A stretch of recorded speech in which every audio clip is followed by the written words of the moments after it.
ફેબ્રુઆરીમાં આ 4 રાશિઓને થઈ શકે છે આર્થિક નુકસાન. વધતા ખર્ચને કારણે બગડશે બજેટ. વર્ષનો બીજો મહિનો ફેબ્રુઆરી શરૂ થઈ ગયો છે. આ મહિને ગ્રહો અને નક્ષત્રની ચાલ કેટલીક રાશિઓ માટે પ્રતિકૂળ દેખાઈ રહ્યો છે.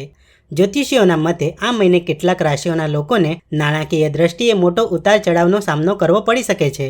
આ રાશિઓના જાતકોના ધનના આગમનમાં ઘટાડો થઈ શકે છે અને ખર્ચ વધી શકે છે. રોકાણ કરવાની યોજનાઓ નિષ્ફળ થઈ શકે છે.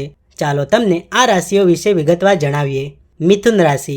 આ મહિનો તમારા માટે ખર્ચથી ભરેલો રહેશે. તમારી આવક ગમે તે હોય, ખર્ચા વધતા રહેશે. પારિવારિક જરૂરિયાતોને કારણે ઘણા પ્રકારના ખર્ચા કરવા પડી શકે છે. તેથી તમને બજેટ પ્રમાણે ખર્ચ કરવાની સલાહ આપવામાં આવે છે. કર્ક રાશિ.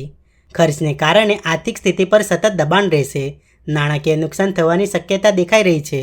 વિચાર્યા વગર પૈસાનું રોકાણ કરવું તમારા માટે નુકસાનકારક સાબિત થઈ શકે છે. જો તમે આ મહિને રોકાણ કરવા માંગતા હો તો તમે મહિનાના પહેલા ભાગમાં તે કરી શકો છો. તુલા રાશિ. આ મહિને નાણાકીય મોરચે ઘણા ઉતાર ચઢાવ આવવાના સંકેત છે. તમને ધન પ્રાપ્તિ તો થશે, પરંતુ તમારા ખર્ચાઓ સતત વધતા રહેશે. આ મહિનો તમારા માટે ખૂબ જ પડકારજનક રહેવાનો છે. તમારે પૈસાના યોગ્ય ઉપયોગ પર ધ્યાન કેન્દ્રિત કરવું જોઈએ. કુંભ રાશિ. આ મહિનો આર્થિક રીતે સાવધાનીથી ચાલવાનો રહેશે. તમારા ખર્ચમાં વધારો થઈ શકે છે. તમારા ઘર પરિવારના સભ્યોને ખુશ કરવા માટે તમે ઘણા પૈસા ખર્ચ કરી શકો છો.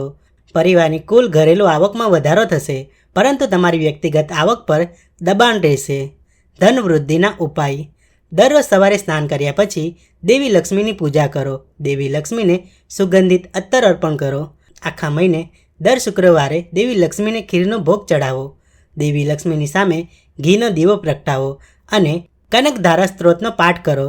મહિનાના પહેલા દિવસે દેવી લક્ષ્મીને એકાંશી નારિયેળ અર્પણ કરીને તેને પૈસા રાખવાની જગ્યાએ રાખો.